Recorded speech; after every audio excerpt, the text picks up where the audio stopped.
Isang lagda lang, Elena. Isang lagda para mawala ang pabigat sa buhay namin. Ang boses ni Monica ay parang latay ng latigo sa gitna ng karangyaan. Sa loob ng mansyong binuo ng dugo at pawis, ang reyna ay naging alipin. Habang si Ricardo ay nasa malayo, ang kanyang asawa ay nagluluto ng lason sa anyo ng mga papeles. Isang anak na bulag, isang asawang tuso, at isang inang naghihingalo ang dangal. Hanggang kailan mananatiling tikom ang bibig ng katotohanan? Handa ka bang saksihan ang pagguho ng isang tahanan bago ang muling pagbangon? Huwag kang umarte na parang biktima. Matanda ka na. Isang pirma lang ang kailangan ko, hindi ang mga luha mong parang gripo na walang katapusan. Ang boses ni Monica ay umalingaw-ngaw sa malawak na sala ng mansyon, matalas at puno ng puot, na tila humihiwa sa katahimikan ng hapon. Sa bawat salitang binitawan niya, tila may latay na naiiwan sa hangin, isang lason na unti-unting pumapatay sa dangal ng bahay na yon. Si Nanay Elena ay nananatiling nakaluhod sa malamig na marmol na sahig. Hawak ang isang basahang luma, na dahan-dahang pinupunasan ang bawat sulok ng binti ng mesa. Kanina pa siyang madaling araw gising, tinitiis ang kirot sa kanyang mga tuhod at ang pamamanhid ng kanyang mga daliri dahil sa pagnanais na maging malinis ang bawat sulok sa inaasahang pagbabalik ng kanyang anak na si Ricardo mula sa Singapore. Nakahanda na rin sa kusina ang paboritong adobong manok ng kanyang anak, ang bango ng toyo, suka at paminta ay humahalimuyak pa rin sa hangin. Isang simbolo ng kanyang tahimik na pananabik at pagmamahal na sa sandaling iyon ay binalot ng pait. Walang babala nang biglang sipain ni Monica ang timba ng tubig na nasa tabi ni Elena. Ang tubig na may halong sabon ay kumalat sa makintab na sahig. Binasa ang lumang duster ni Elena at ang kanyang mga nangangatog na hita. Kasabay nito ang pagbagsak ng katahimikan na tanging ang tibok ng puso ng matanda ang maririnig. Diyan ka nababagay, Elena. Sa sahig. Kasama ng mga dumi na pilit mong nililinis dahil sa sobrang katandaan mo, hindi mo na alam na ikaw na mismo ang dumi sa pamamahay na ito. Wika ni Monica habang nakatayo ng tuwid, ang kanyang mamahaling suot, na silk robe ay kumikinang sa ilalim ng chandelier, kabaligtaran ng basang-basa at kaawa-awang anyo ng kanyang biyenan. Nanuyo ang lalamunan ni Elena. Ang bawat hininga niya ay tila may kasamang bubog na sumusugat sa kanyang dibdib. Hindi siya tumingin ng diretso. Sa halip ay mas hinigpitan niya ang hawak sa basahan hanggang sa mamuti ang kanyang mga kuko. Nararamdaman niya ang init ng mga luha na nagtatangkang kumawala, ngunit pinigilan niya ito. Ang kanyang katawan ay nagsimulang manginig.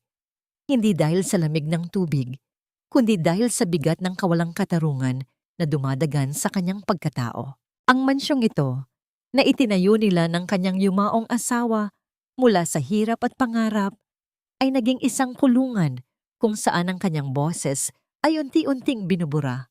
Hon, easy ka lang. Baka mabulunan sa sariling laway ang mami mo. Mahirapan tayong makuha ang gusto natin. Isang baritono at mapanuyang boses ang narinig mula sa hagdanan. Si Sandro, ang lalaking ipinakilala ni Monica bilang kanilang bagong abogado ng pamilya, ay dahan-dahang bumaba habang inaayos ang kanyang kurbata. Lumapit siya kay Monica at walang pakundangan na inakbayan ito sa harap mismo ni Elena. Ang kanilang mga ngiting mapang-api ay tila isang sumpa na bumabalot sa silid. Elena, nakita mo ba ito? Itinaas ni Sandro ang isang folder na kulay asul. Dito nakasulat na ibinibigay mo na ang lahat ng shares mo sa kumpanya kay Monica. Be a good mother-in-law. Pirmahan mo na ito bago pa maging mas malala ang cleaning session mo dito. Isang tulo ng luha ang sa wakas ay bumagsak sa basang sahig, humalo sa maruming tubig na nakapaligid kay Elena. Ang bawat patak ay tila isang alaala ng mga gabing hindi siya natulog para mapalago ang kumpanyang iyon para sa kinabukasan ni Ricardo. Ngayon, sa harap ng 2 taong turing niya ay pamilya at katuwang, Siya ay tinatrato na parang basahan na tapos nang gamitin. Ang kirot sa kanyang puso ay mas matindi pa sa anumang sakit ng katawan. Ito ay ang hapdi ng pagtataksil na nanunuot hanggang sa kanyang mga buto. Dahan-dahang iniangat ni Elena ang kanyang ulo, ang kanyang mga mata na dati ay puno ng liwanag ay ngayon ay tila malabong salamin ng dusa. Monica, bakit bakit? Tanging naisambit niya sa gitna ng panginginig ng kanyang labi. Binigay ko sa inyo ang lahat. Minahal kita na parang sarili kong anak. Isang malakas at nakakangilong tawa ang isinagot ni Monica. Minahal, ang kailangan ko ay pera at kapangyarihan. Elena, hindi ang drama mo. Huwag kang mag-alala. Kapag nakuha na namin ang pirma mo, hahanapan ka namin ng magandang home for the aged. Doon, pwede kang umiyak hanggang sa matuyo ka. Lumingon si Monica kay Sandro at bumulong ng sapat na para marinig ni Elena. Kapag nakuha natin ang pirma niya mamayang gabi, ililigpit na natin ang matandang yan bago pa makabalik ang mahal nating si Ricardo. Ayaw nating may nagsusumbong, di ba? Napatigil ang mundo ni Elena. Ang pangalan ng kanyang anak ay tila isang talim na sumaksak sa kanyang huling pag-asa. Sa gitna ng kanyang pagkakaluhod sa dumi at tubig, isang tanong ang paulit-ulit na humahampas sa kanyang isipan. Ito ba ang kapalaran ng isang inang nagmahal nang higit pa sa kanyang sarili? Ang mamatay sa kamay ng mga aninong pinatira niya sa loob ng kanyang sariling tahanan? Diyan ka nababagay, Elena, sa gitna ng mga alikabok at mga bagay na wala ng silbi, dahil ikaw mismo ay isa na lamang kalawang sa buhay namin. Ang huling mga salitang ito ni Monica ay sinundan ng isang malakas na pagtulak na nagpadapa kay Elena sa magaspang at malamig na semento ng lumang bodega sa likod ng mansyon. Narinig ni Elena ang pag-ikot ng susi sa kalawanging trangka ng pinto, isang tunog na tila pinal na hatol sa kanyang kalayaan. Ang dilim sa loob ng silid ay dahan-dahang gumapang sa kanyang balat, malamig at mapanglaw. Tanging ang manipis na sinag ng buwan mula sa maliit at mataas na bintana ang nagbibigay ng kaunting liwanag sa paligid na puno ng mga sirang kasangkapan at mga lumang kahon. Dito, sa silid na ito na dati ay imbakan lamang ng mga alaala, naramdaman ni Elena ang tunay na kahulugan ng pagiging mag-isa. Ang bawat hininga niya ay may kasamang amoy ng amag at kalimot, isang mantsa sa kanyang puso na hindi kayang burahin ng anumang luha. Sa kabila ng pader, narinig niya ang mahinang tunog ng mga yabag sa damuhan. Alam niya ang tunog na yon, mabigat at tila nag-aalangan. Nanay? Nanay Elena? Ang tinig ni Yaya Lita, ang tapat na katulong na halos 3 dekada na nilang kasama, ay parang isang mahinang agos ng tubig sa gitna ng tuyong disyerto. Isang maliit na plastik na lalagyan ng pagkain at isang bote ng tubig ang dahan-dahang ipinasok ni Lita sa ilalim ng maliit na puwang sa ilalim ng pinto. Nanay, kumain po kayo. Pasensya na po, ito lang ang nakayanan kong itago. Nanginig ang mga kamay ni Elena habang inaabot ang pagkain. Ang init ng kanin sa kanyang palad ay tila isang haplos ng pag-asa. Ngunit bago pa man niya ito maisubo, isang matalas at nakapangingilabot na tinig ang muling bumasag sa gabi. Lita, anong ginagawa mo rito sa labas ng ganitong oras? Akala ko ba malinaw ang utos ko na bawal lapitan ng matandang yan? Ang anino ni Monica ay humaba sa damuhan, tila isang halimaw na handang lumamon. Nakita ni Elena sa kakarampot na siwang ang panginginig ng mga tuhod ni Lita. Ma'am, kasi po naawa lang ako kay nanay. Hindi pa po siya kumakain mula kaninang tanghali. Nauutal na sagot ng matanda. Isang matunog na sampal ang bumasag sa katahimikan ng gabi. Narinig ni Elena ang pagdaing ni Lita at ang tunog ng pagbagsak nito sa damuhan. Naawa? Ang awa ay para sa mga taong may pakinabang, Lita. Hindi mo ba naiisip? Sa isang tawag ko lang sa pulis, Pwede kitang ipakulong sa salang pagnanakaw ng mga alahas ko. Gusto mo bang mabulok sa rehas kasama ng pamilya mo sa probinsya? Ang boses ni Monica ay puno ng venom, isang uri ng pagmamanipula na binuo mula sa purong kasamaan. Simula ngayon, wala kang nakikita, wala kang naririnig, at lalong-lalo na, wala kang pakiramdam. Kung gusto mo pang makitang buhay ang mga anak mo, sundin mo ako. Sa loob ng madilim na bodega, napasandal si Elena sa pader. Ang kanyang mga mata ay nakapikit ng mariin habang ang bawat salita ni Monica ay tila mga karayom na tumutusok sa kanyang kaluluwa. Nararamdaman niya ang bigat ng kasalanan ng kanyang pananahimik dahil sa kanyang pagnanais na huwag maging abala kay Ricardo. Hinayaan niyang mamugad ang isang ahas sa loob ng kanilang tahanan.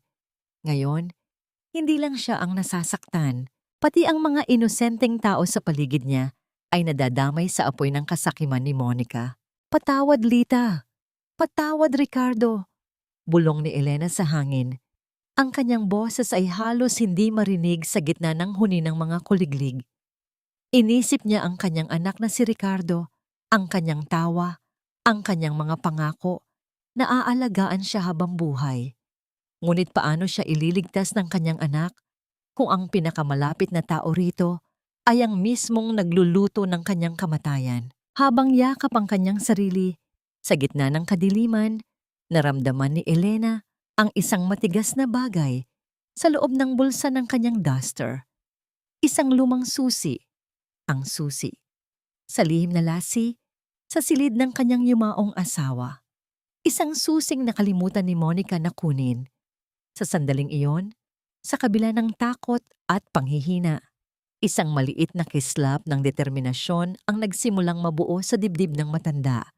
Hindi siya pwedeng sumuko. Hindi habang may hininga pa siyang natitira para protektahan ang kanyang anak. Ngunit ang katahimikan ay muling nabasag nang marinig niya ang usapan ni Monica at Sandro mula sa malayo, papalapit sa bintana ng bodega. "Huwag kang mag-alala, Sandro. Bukas na bukas din, gagawa tayo ng paraan para magmukhang aksidente ang lahat. Isang maling timpla lang ng gamot at matatapos na ang lahat ng problema natin kay Elena. At si Ricardo, maniniwala siya sa akin dahil ako lang ang natitira sa kanya. Akala mo ba ay mahal ka niya dahil sa iyong pagkatao? Si Ricardo ay isa lamang bank account na may tibok ng puso para sa akin." Ang mapanguyam na tawa ni Monica ay tumagos sa manipis na dingding ng bodega habang kausap niya si Sandro sa labas. Ang bawat salita niya ay parang asin na ibinubudbod sa sariwang sugat ng puso ni Elena. Sa loob ng madilim na silid, nakasandal si Elena sa mga sako ng bigas. Ang kanyang katawan ay nanginginig hindi dahil sa lamig ng gabi, kundi dahil sa hapdi ng katotohanan. Hawak niya ang lumang susi sa kanyang palad. Baon ng talim nito sa kanyang balat. Isang pisikal na sakit na pilit niyang ginagamit para huwag malunod sa emosyonal na pagkadurog. Ang bango ng adobong manok na niluto niya kanina ay tila naging amoy ng pagkabulok sa kanyang pangamoy. Isang paalala ng pagmamahal na ngayon ay niyuyurakan ng pagtataksil. Ang biglang pag-ugong ng isang telepono sa kabilang panig ng dingding ay nagpatahimik sa paligid. Narinig ni Elena ang pagbabago sa boses ni Monica. Isang iglap lang ay naging malambing ito, puno ng pagkalinga at tila isang anghel na bumaba mula sa langit. "Hello, Hon." "Yes. Kakatawag ko lang sana sa'yo. I miss you so much," wika ni Monica. Ang bilis ng pagpapalit ng kanyang anyo ay nagpadala ng kilabot sa buong katawan ni Elena. "Kumusta si nanay? Nakausap ko siya kagabi. Parang ang lungkot ng boses niya." Ang boses ni Ricardo ay narinig ni Elena sa pamamagitan ng speakerphone na sadyang inilakas ni Monica para marinig ng matanda. Ang tinig ng kanyang anak ay parang isang haplos na hindi niya maabot. Isang awit ng kaligtasan na nasa likod ng isang pader na hindi niya kayang itulak. "Ay, Hon, alam mo naman si nanay, Masyadong excited sa pag-uwi mo. Katatapos lang niyang kumain ng paborito niyang sopas at ngayon ay mahimbing na natutulog. Sinabihan ko nga na magpahinga na dahil baka mapagod sa paghahanda sa iyo bukas. Pagsisinungaling ni Monica habang ang kanyang mga mata ay nananatiling malamig at nakatitig sa pinto ng bodega kung saan nakapiit ang matanda. Huwag kang mag-alala rito. Ako ang bahala sa kanya. I'm taking very good care of her. Promise. Gusto ni Elena na sumigaw. Gusto niyang ihampas ang kanyang mga kamao sa pinto at ipaalam sa kanyang anak na ang kanyang mahal na asawa ay isang lobong may suot na balat ng tupa. Ngunit ang kanyang lalamunan ay tila tinubuan ng mga tinik. Walang boses na lumalabas, kundi ang mahinang singhap ng pagdurusa. Nararamdaman niya ang init ng kanyang mga luha na bumabasa sa kanyang pisngi. Dumadaloy patungo sa kanyang leeg, tila isang saksi sa kanyang kawalan ng kapangyarihan. Mabuti naman kung ganoon. Alam mo namang si nanay ang tanging kayamanan ko bukod sa iyo, Monica. Maraming salamat sa pag-aalaga sa kanya habang wala ako. Muling wika ni Ricardo, ang kanyang boses ay puno ng tiwala at pagmamahal na lalong nagpabigat sa dibdib ni Elena. Ang bawat pasasalamat ni Ricardo kay Monica ay parang isang saksak sa likod ng kanyang ina. Isang matagal na katahimikan ang namayani matapos patayin ni Monica ang tawag. Pagkatapos, narinig ni Elena ang mahinang kalos ng mga hakbang ni Monica papalapit sa pinto ng bodega. Narinig mo yon, Elena? Ang tiwala ng anak mo ay ang siyang magiging lubid na sasakal sa'yo. Kahit anong gawin mo, ako ang paniniwalaan niya. Ako ang reyna sa kanyang paningin at ikaw ay isa na lamang anino na malapit nang maglaho. Napayakap si Elena sa kanyang sarili. Ang kanyang puso ay tila isang basong kristal na nahulog at nagkapira-piraso sa matigas na sahig. Sa gitna ng dilim, ang tanging nagbibigay sa kanya ng lakas ay ang alaala ng mukha ni Ricardo noong bata pa ito. Ngunit ang takot ay muling bumangon nang marinig ang huling sinabi ni Monica kay Sandro bago sila umalis sa tapat ng pinto. Sandro, kailangang mangyari ang aksidente bukas ng umaga. Dahil tumawag si Ricardo, darating siya ng mas maaga kaysa sa inaasahan natin. Hindi niya sinabi kung anong oras, pero pwedeng anumang sandali bukas ay nandito na siya. Kailangang wala na si Elena bago pa siya makatapak sa pintuang ito. Naiwan si Elena sa loob ng bodega. Ang kanyang puso ay mabilis na tumitibok na parang isang ibong nakakulong sa hawla. Darating si Ricardo bukas. Bukas ay ang huling pagkakataon niya para mabuhay o ang huling pagkakataon ni Monica para tuluyan siyang burahin sa mundo. Huwag mong kalimutan, Monica, na kung wala ako, nabubulok ka pa rin sa hirap sa probinsya. Ako ang naglinis sa iyo para maging karapat-dapat kang humarap sa isang bilyonaryong tulad ni Ricardo. Ang boses ni Sandro ay mababa, ngunit puno ng pagbabanta. Habang maririnig ang kalansing ng mga baso sa loob ng mansyon, malayo ng kaunti sa bodegang kinaroroonan ni Elena. Sa loob ng madilim na silid, lalong isiniksik ni Elena ang kanyang sarili sa pagitan ng mga lumang kahon. Nararamdaman niya ang magaspang na kahoy sa kanyang likuran. Tila ito na lamang ang tanging bagay na sumusuporta sa kanya sa gitna ng pagguho ng kanyang mundo. Ang bawat salitang lumalabas sa bibig ni Sandro ay parang isang madilim na aninong bumabalot sa kasaysayan ng kanilang pamilya. Hindi lang pala pera ang ninanakaw nila. Ninakaw nila ang buong katotohanan ng buhay ng kanyang anak. Alam ko, Sandro, hindi mo na kailangang ipaalala sa akin tuwing gabi. Sagot ni Monica, ang kanyang boses ay may halong inis at pagod. Ginagawa ko ang lahat. Tinitiis ko ang pagyakap ng lalaking iyon gabi-gabi. Tinitiis ko ang pagpapanggap na mahal ko ang nanay niyang ulyanin. Lahat ng ito ay para sa atin at para kay Angelo. Napatigil ang tibok ng puso ni Elena sa pagbanggit ng pangalang iyon. Angelo. Sino si Angelo? Sa kanyang pagkakaalam, wala silang kamag-anak na may ganoong pangalan.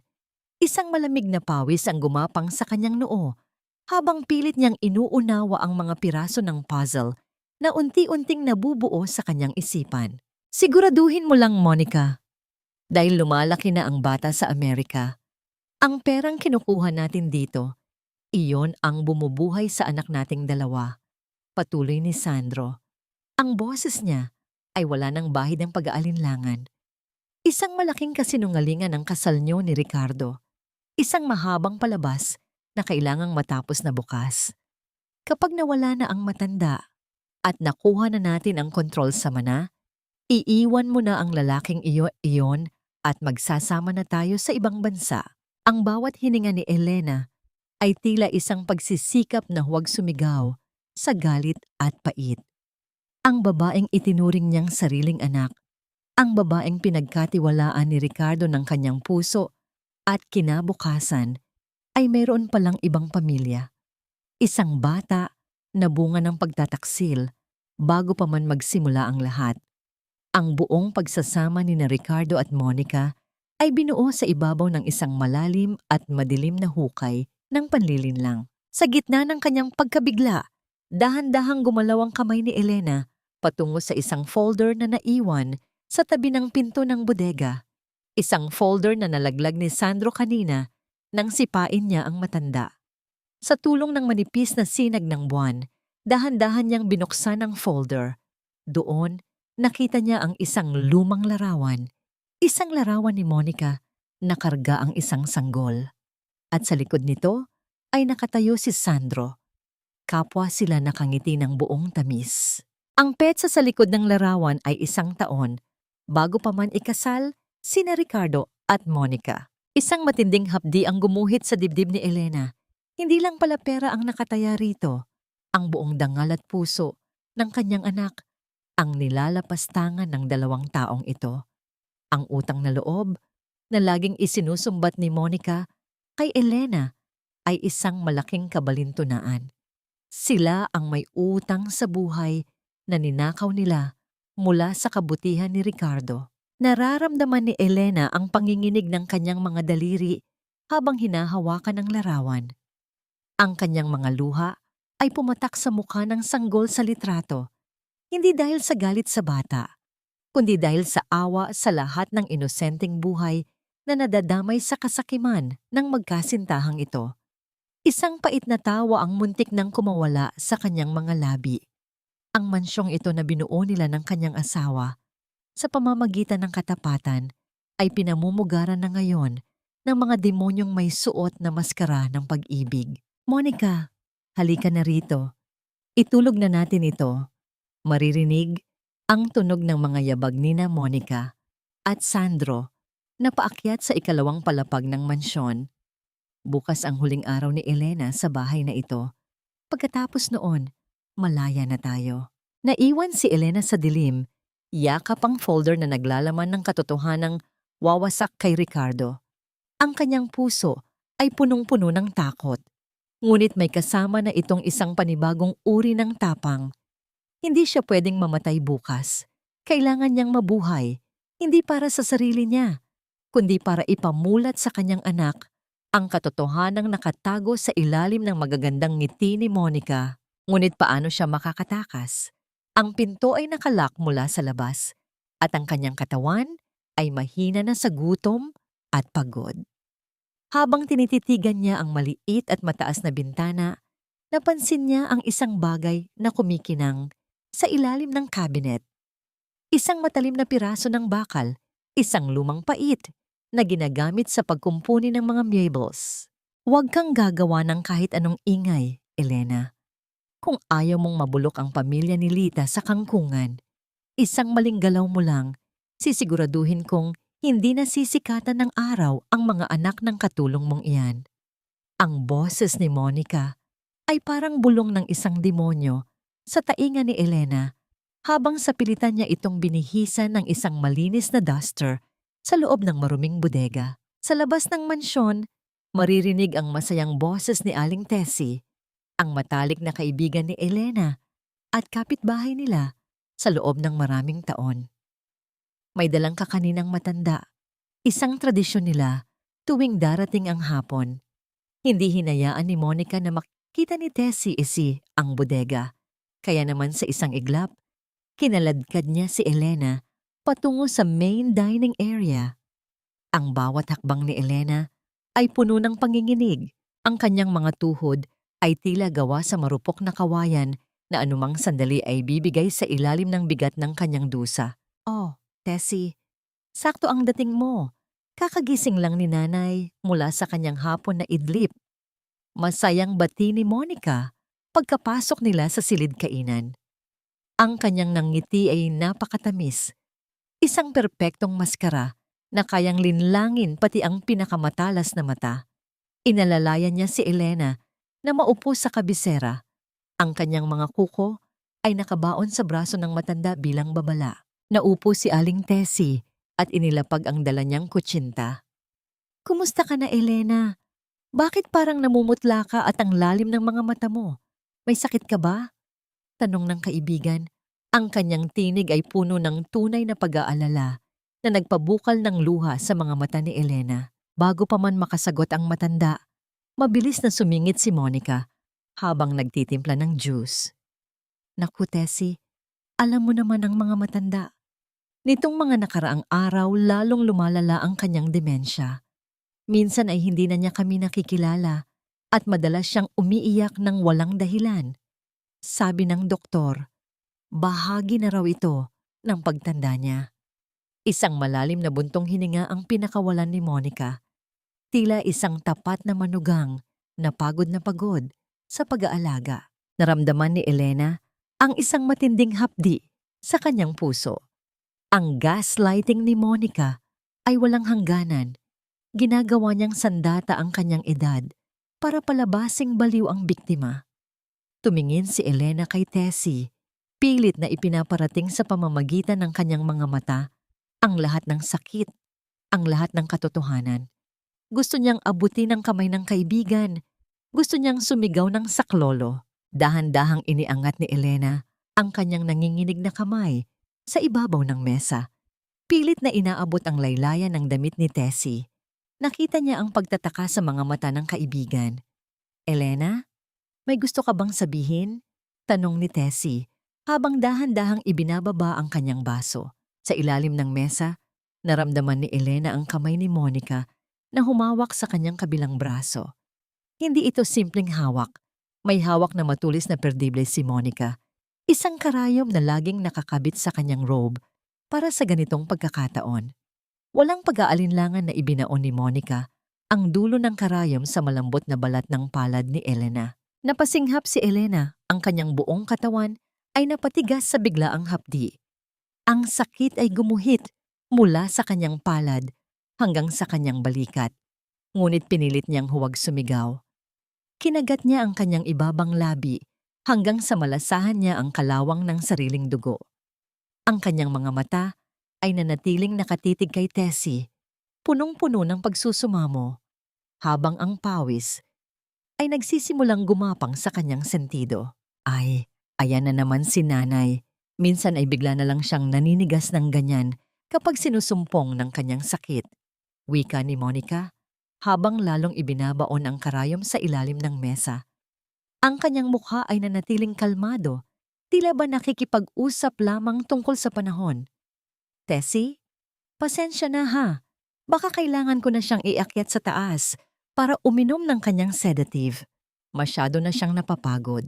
Tumayo si Aling Tessie, bakas ang kalituhan at kaba sa kanyang mukha. "Ah, sige Monica, maiwan ko na kayo. Balik na lang ako kapag maayos na ang pakiramdam ni Elena." Pagkaalis ni Tessie, binitawan ni Monica ang kamay ni Elena. May bakas ng dugo sa ibabaw ng mesa, isang maliit na pulang tuldok na sumisimbolo sa tahimik na pagdurusa ng matanda. "Masyado kang matapang, Elena. Akala mo ba ay ililigtas ka ng kakanin na yon?" Bulong ni Monica. Ang kanyang boses ay puno ng puot. "Dahil sa ginawa mo, hindi ka lang sa bodega matutulog ngayong gabi. Isasama kita sa plano namin ni Sandro. Mas maaga sa inaasahan mo." Dinala ni Monica si Elena patungo sa kusina At doon, nakita ni Elena si Sandro na may hawak na isang maliit na vial ng likido. Handa na ang lahat, Monica. Isang patak lang nito sa tubig niya at hihinto ang puso niya sa loob ng 1 oras. Walang trace, walang ebidensya, at ang pinakamagandang bahagi, ang selyadong folder na may pirma niya. Nakuha ko na ang paraan para makuha ang fingerprint niya habang tulog siya. Napatingin si Elena sa vial. Ang gabi ay malalim na at ang bawat segundo ay tila isang hakbang patungo sa kanyang libingan. Ngunit sa gitna ng kanyang takot, narinig niya ang isang pamilyar na tunog mula sa malayo. Ang tunog ng isang sasakyan na pumasok sa gate. Isang tunog na hindi dapat naririnig sa oras na ito. Inumin mo ito, Elena.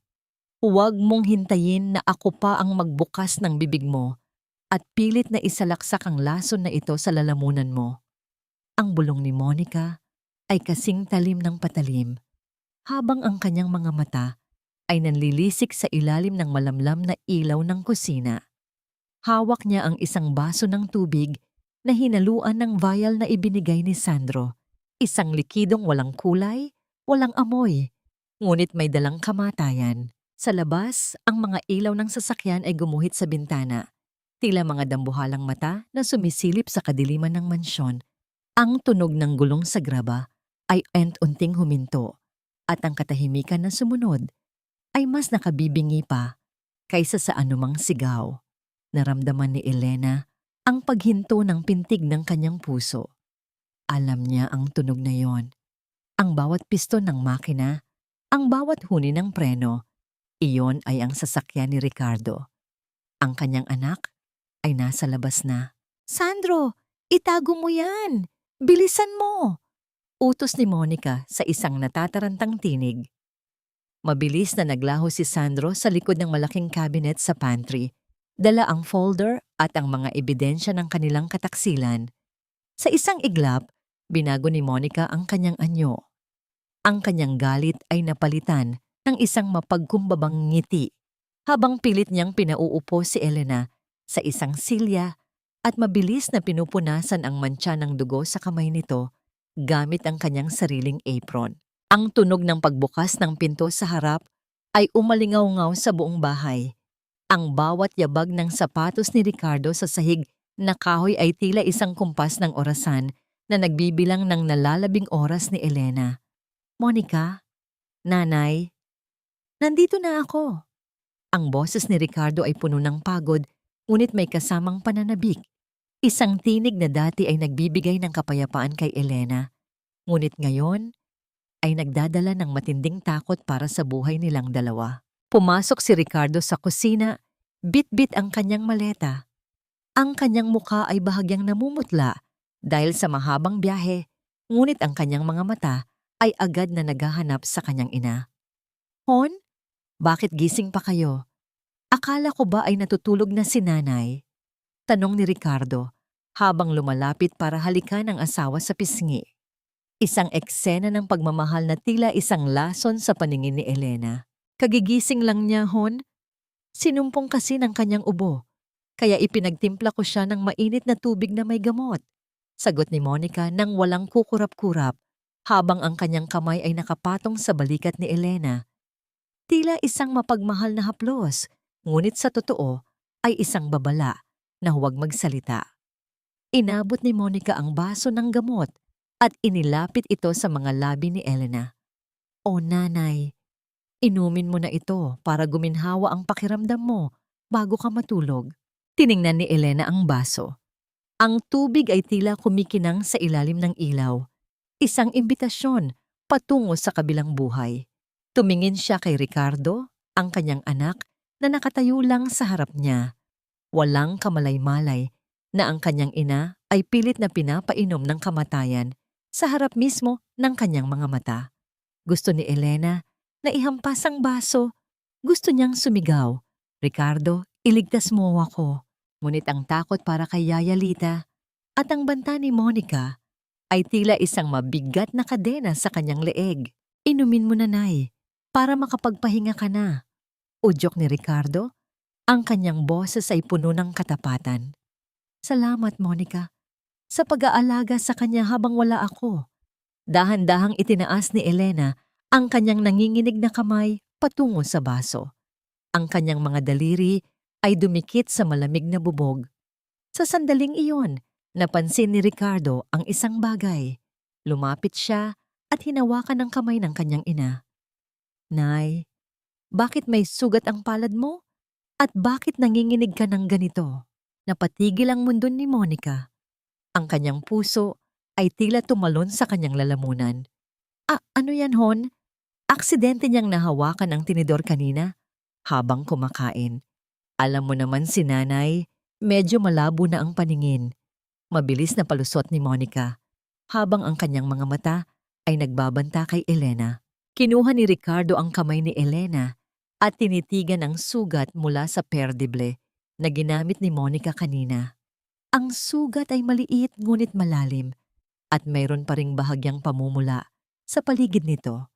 Sa unang pagkakataon, isang anino ng pagdududa ang dumaan sa mga mata ni Ricardo. Tumingin siya sa baso ng tubig pagkatapos ay kay Monica at muli sa kanyang inang hindi makatingin ng diretso sa kanya. Bakit parang hindi ito sugat mula sa tinidor, Monica? Mahinang tanong ni Ricardo. Ang kanyang boses ay naging seryoso, isang tono na ginagamit niya sa tuwing may nararamdaman siyang hindi tama sa kanyang negosyo. Kinuha niya ang baso mula sa kamay ni Elena bago pa man ito makainom. Hayaan mo na. Ako na ang magpapainom sa kanya. Pero bago yon, gusto kong tingnan ng maigi ang sugat na ito. Ibinaba ni Ricardo ang baso sa mesa, ngunit dahil sa kanyang pagmamadali, bahagyang tumalsik ang tubig sa ibabaw ng lamesa. Sa isang hindi inaasahang pangyayari, isang langgam na gumagapang sa mesa ang nadikit sa talsik ng tubig. Sa loob ng ilang segundo, ang maliit na insekto ay nanigas at tumigil sa paggalaw. Nanlaki ang mga mata ni Elena habang nakatitig sa patay na langgam. Tumingala si Ricardo at sa sandaling iyon, ang katahimikan sa kusina ay naging kasing bigat ng isang paparating na bagyo. Maging ang mga langgam ay marunong mamatay sa takot sa harap mo, Monica. Pero ang aking anak ay nananatiling bulag sa katotohanan. Ang pait na kaisipang ito ay dumaan sa isip ni Elena habang nakatitig sa maliit na insektong hindi na gumagalaw sa ibabaw ng lamesa. Ang bawat segundo ng katahimikan sa kusina ay parang isang mabigat na martilyo na pumupukpok sa kanyang sentido. Hon, ano bang tinitingnan mo riyan sa lamesa? Baka kung anong dumi lang yan. Halika na. Hayaan mo na si nanay na uminom ng tubig niya. Mabilis na sabi ni Monica. Ang kanyang boses ay may halong panginginig na pilit niyang itinatago sa likod ng isang tawa. Akmang aabutin niya ang baso mula sa kamay ni Ricardo, ngunit mas hinigpitan ng lalaki ang hawak dito. Tiningnan ni Ricardo ang baso, pagkatapos ay ang kanyang ina. Ang kanyang mga mata ay puno ng kalituhan, isang digmaan sa pagitan ng pagmamahal sa kanyang asawa at ang likas na instinto ng isang anak. Bakit biglang namatay ang langgam na ito pagkadikit sa tubig, Monica? At bakit ang putla-putla ni nanay? Ang tanong ni Ricardo ay parang isang malamig na hangin na nagpapatayo ng balahibo ni Elena. Naramdaman ni Elena ang pagkakataon. Ito na ang sandali. Ngunit nang magtama ang paningin nila ni Monica, nakita niya ang malupit na paalala sa mga mata ng manugang, ang banta kay Yaya Lita at sa dangal ng pamilya. Ang takot ay muling bumara sa kanyang lalamunan, tila isang malaking bato na hindi niya kayang iluwa. Sa halip na magsalita, hinawakan ni Elena ang kamay ni Ricardo. Pinisil niya ito ng mahigpit. Isang tahimik na pagsusumamo, isang mensaheng nakasulat sa panginginig ng kanyang mga daliri. Nanay, may gusto ka bang sabihin? Marang tanong ni Ricardo. Ang kanyang boses ay lumambot. Sabihin mo sa akin, Nay, may masakit ba sa'yo? Bago pa makakilos si Ricardo, aksidenteng naitabig ni Monica ang pitsel ng juice sa tabi ng baso. Ang malakas na pagbagsak ng likido sa sahig ay lumikha ng isang malaking gulo sa kusina. Ay, nako, ang clumsy ko talaga. Pasensya na hon, nagulat lang ako. Hayaan mo na, ako na ang maglilinis nito. Iakyat mo na si nanay sa kwarto niya. Baka lalong lumala ang trangkaso niya sa lamig dito. Dahil sa gulo, ang atensyon ni Ricardo ay panandaliang nawala sa baso ng tubig. Mabilis na kinuha ni Monica ang baso at ibinuhos ang nilalaman nito sa lababo. Kasabay ng pag-agos ng tubig mula sa gripo para burahin ang anumang bakas ng lason.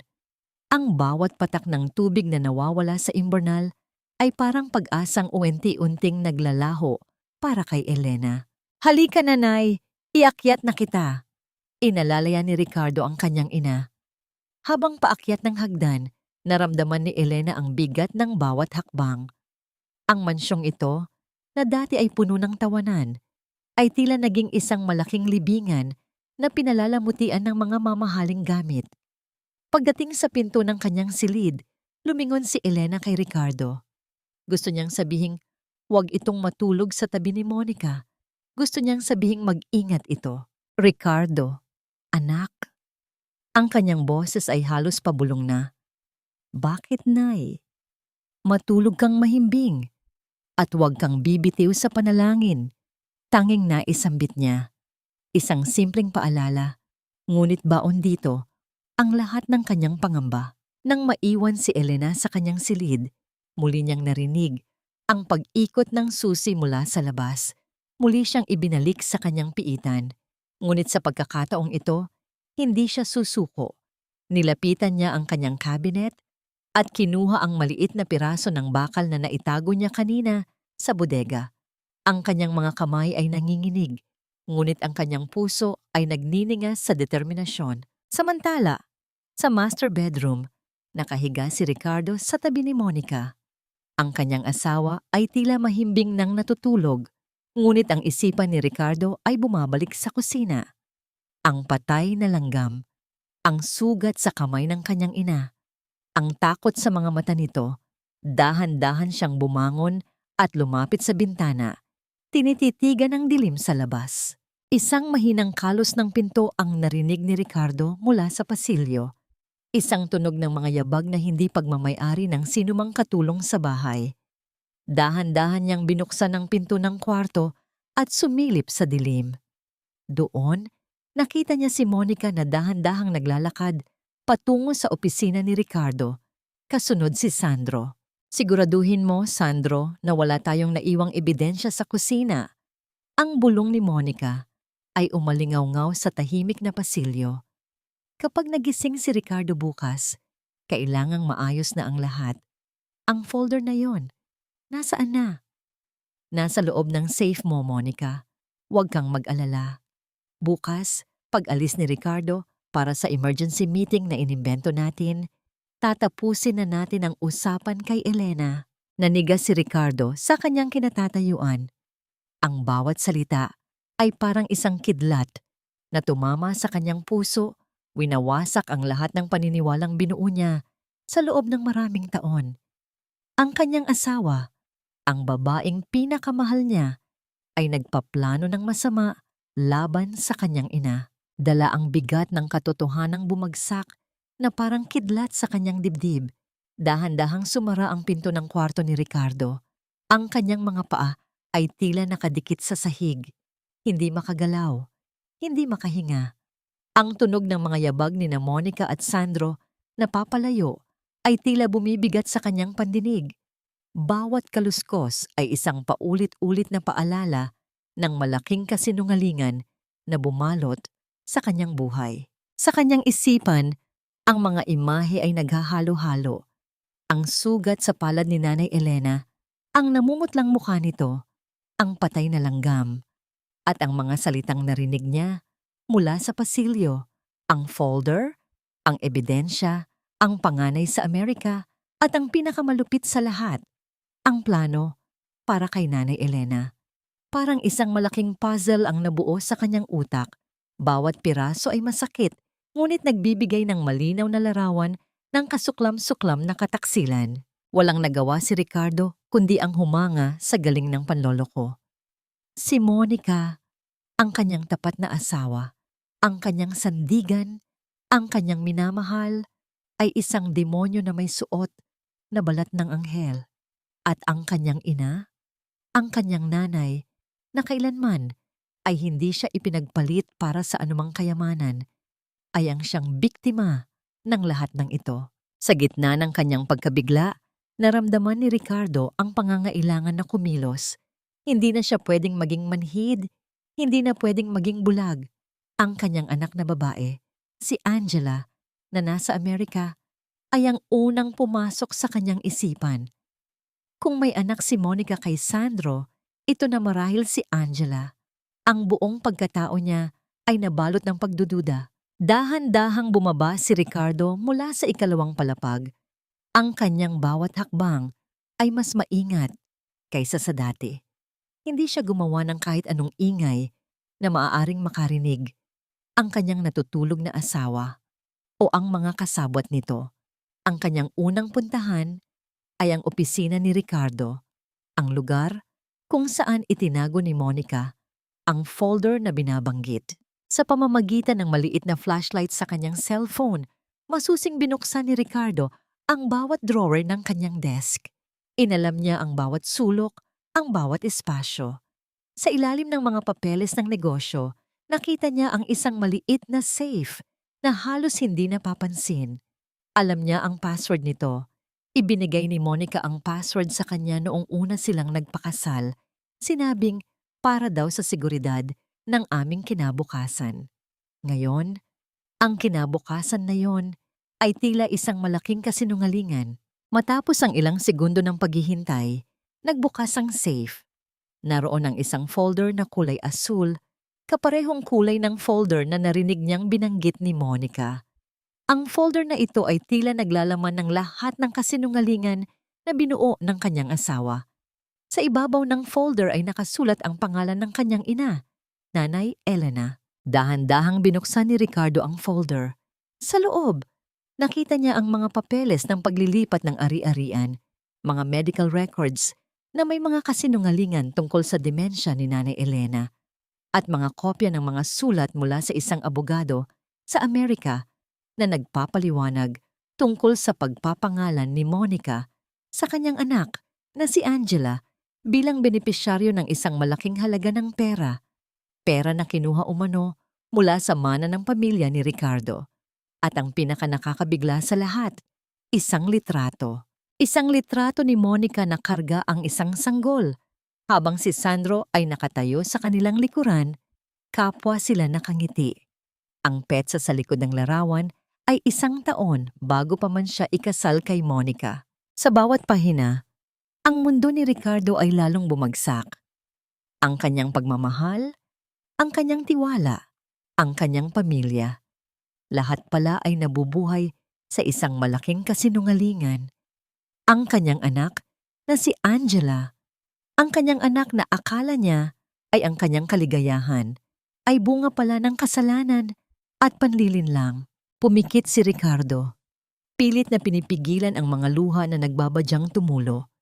Hinawakan niya ang mga papeles sa kanyang mga kamay, ang mga ebidensya ng kasamaan na ginawa sa kanya at sa kanyang ina.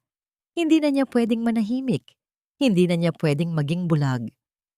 Ang susunod na hakbang ay kailangan niyang gawin para sa kanyang ina, para sa kanyang dangal, at para sa katotohanan. Mabilis niyang isinara ang folder at ibinalik sa safe. Pagkatapos ay maingat na isinara ito. Lumabas siya ng opisina, tinitiyak na walang nakakita sa kanya.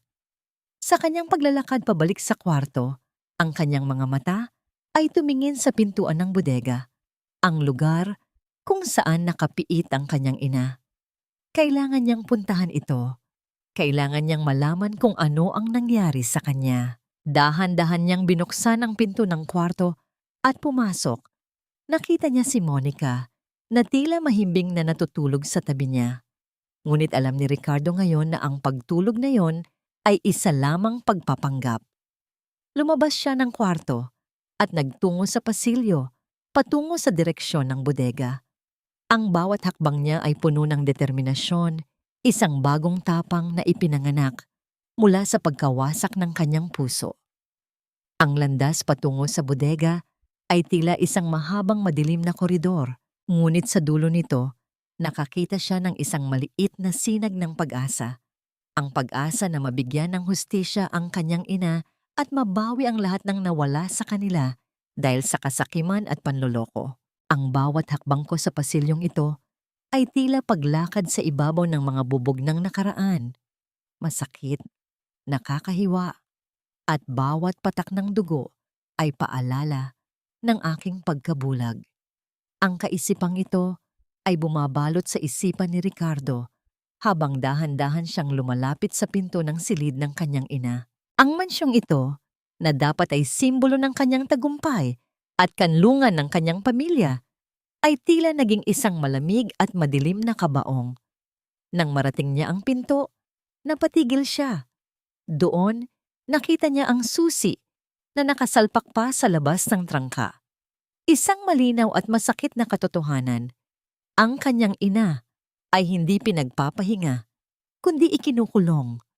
Ang tunog ng pag-ikot ng susi sa loob ng lock ay tila isang mahabang buntong hininga ng kalungkutan sa gitna ng katahimikan ng gabi.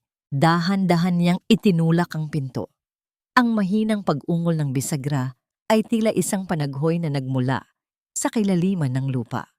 Sa loob ng silid, sa ilalim ng malamlam na sinag ng buwan na tumatagos sa bintana, nakita niya si Nanay Elena. Hindi ito natutulog.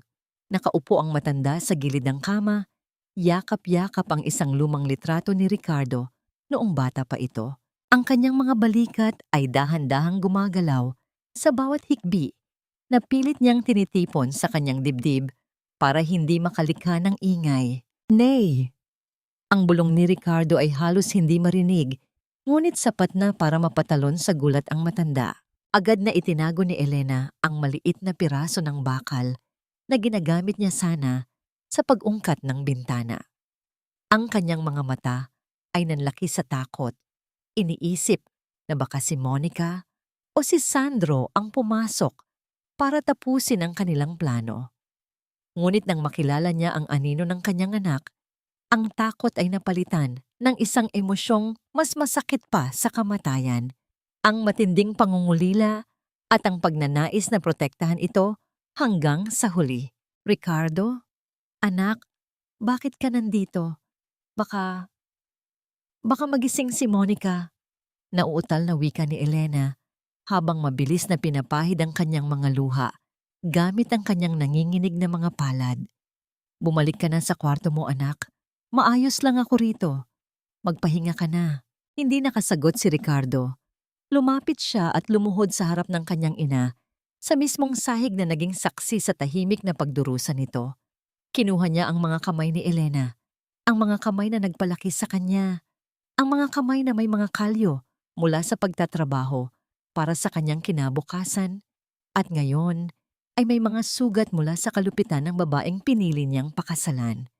Hinawakan niya ang palad ni Elena, kung saan naroon ang bakas ng perdibleng ibinaon ni Monica kanina. Patawad, Nay. Patawad dahil naging bingi ako sa iyong mga hiling at bulag sa iyong mga pasakit. Ang boses ni Ricardo ay nabasag. Ang bawat salita ay may kasamang luhang hindi na niya kayang pigilin. Ibinaba niya ang kanyang ulo sa kandungan ng kanyang ina.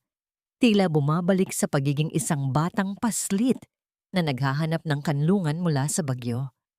Alam ko na ang lahat, Nay. Nakita ko ang folder. Narinig ko sila sa pasilyo. Alam ko na ang tungkol kay Sandro at ang plano nila sa'yo. Napatigil ang paghinga ni Elena. Ang katahimikan sa silid ay naging kasing bigat ng isang dambuhalang alon na handang lumamon sa kanila. Hinaplos ni Elena ang buhok ng kanyang anak. Ang kanyang mga daliri ay nanginginig sa pagmamahal. Anak, huwag kang magalit sa sarili mo. Ginusto ko ring manahimik dahil ayaw kong masira ang pamilya mo. Ayaw kong mag-alala ka habang nasa malayo ka. Pamilya? Nay, walang pamilya rito. Isang malaking lason ang itinanim nila sa bahay na ito. Tumingala si Ricardo. Ang kanyang mga mata ay nagniningas na ngayon sa pagitan ng pait at determinasyon. Hindi ko hahayaang saktan ka pa nila. Kahit isang segundo, hindi ka na mananatili sa ilalim ng kapangyarihan ni Monica. Ang namagitan sa kanila nang kumuha si Ricardo ng isang maliit na panyo at dahan-dahang pinunasan ang dumi sa mukha ng kanyang ina. Tila isang ritual ng paglilinis sa lahat ng dusa na pinagdaanan nito. Ngunit ang sandali ng kapayapaan ay biglang naputol nang makarinig sila ng isang mahinang tunog ng pagbukas ng pinto sa master bedroom sa kabilang dulo ng pasilyo. Ang tunog ng mga yabag ng tsinelas na papalapit sa silid ni Elena ay nagpabilis sa tibok ng puso ng mag-ina. Ang anino ng isang tao ay dahan-dahang humaba sa ilalim ng pinto ng silid. Monica, bulong ni Ricardo, ang kanyang panga ay nagngangalit. Nandito siya. Mabilis na itinago ni Ricardo ang kanyang flashlight at pumuwesto sa dilim sa likod ng malaking cabinet habang si Elena ay mabilis na humiga at nagtalukbong ng kumot, pilit na pinatatahimik ang kanyang mabilis na paghinga. Ang tunog ng pag-ikot ng lock mula sa labas ay muling narinig at dahan-dahang bumukas ang pinto. Si Monica ay nakatayo sa may pinto. May hawak na isang tray na may baso ng gatas. Ang gatas na alam nilang dalawa ay naglalaman ng huling hatol ni Elena. Inumin mo na ito, Elena. Masarap ang gatas na ito. Pinatimpla ko pa kay Sandro para siguradong mahimbing ang tulog mo. Ang boses ni Monica ay parang bulong ng hangin sa sementeryo, malamig at walang kaluluwa. Sa ilalim ng malamlam na ilaw ng lampara, ang baso ng gatas ay tila kumikinang na parang perlas. Ngunit para kay Elena, ito ay ang kopa ng kamatayan na handang lumamon sa kanyang huling hininga. Sa likod ng malaking aparador, nararamdaman ni Ricardo ang bawat patak ng pawis na gumagapang sa kanyang noo. Ang kanyang mga kamao ay nakakuyom ng husto hanggang sa bumaon ang kanyang mga kuko sa kanyang palad. Sapat na para makaramdam siya ng pisikal na sakit na pumipigil sa kanyang sumigaw. Ang amoy ng pabango ni Monica, ang pabangong dati ay nagbibigay sa kanya ng ligaya, ay tila naging amoy ng nabubulok na bulaklak sa kanyang pang-amoy. Gusto niyang sumugod, gusto niyang itapon ang baso, at sakalin ang katotohanan mula sa lalamunan ng kanyang asawa, ngunit pinigil niya ang kanyang sarili. Kailangan niya ng huling piraso ng ebidensya. Dahan-dahang bumangon si Elena. Ang kanyang katawan ay nanginginig sa takot na pilit niyang itinatago sa ilalim ng kumot. Monica, hindi ako nauuhaw. Ang kanyang boses ay tila isang tuyong dahon na hinihipan ng hangin.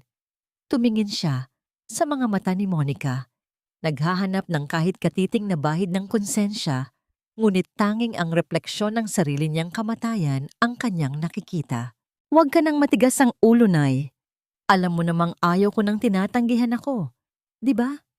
Isang matalim na ngiti ang gumuhit sa mga labi ni Monica. Inilapit niya ang baso sa bibig ni Elena. Ang gatas ay bahagyang dumaig sa gilid ng baso. Tila isang puting laso na handang sumipsip sa buhay ng matanda.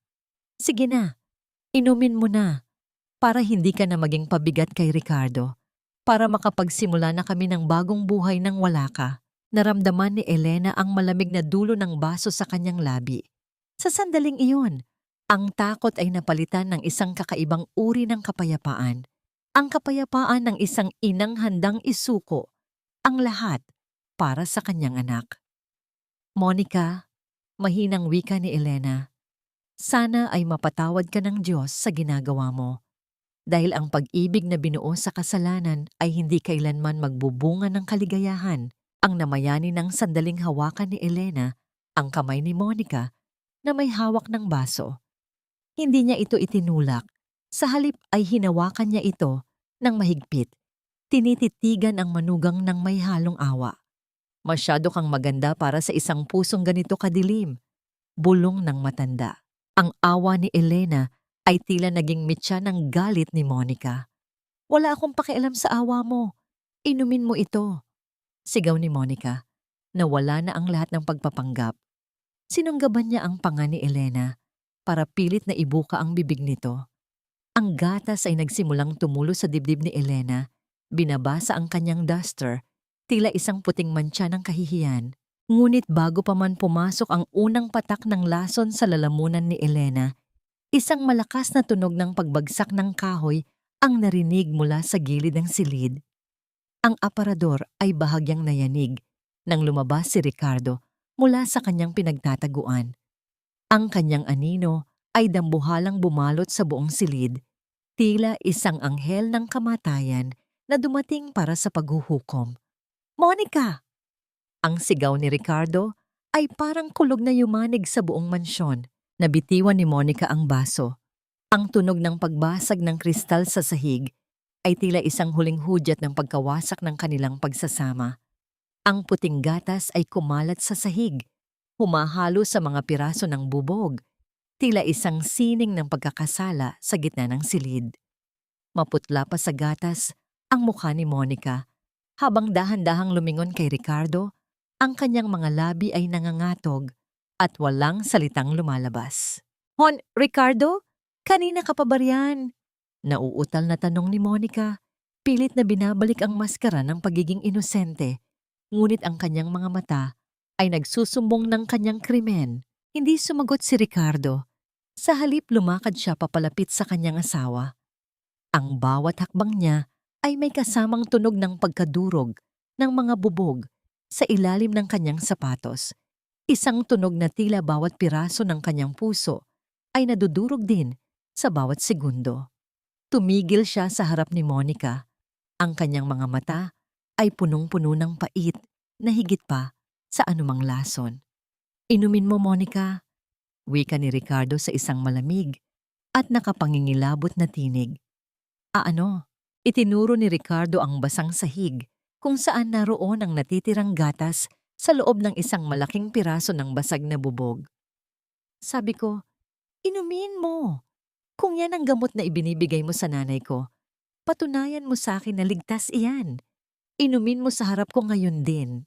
"Hon, let me explain. Nagkakamali ka ng tinitingnan. Si nanay, ayaw niyang uminom ng gamot kaya pinilit ko lang."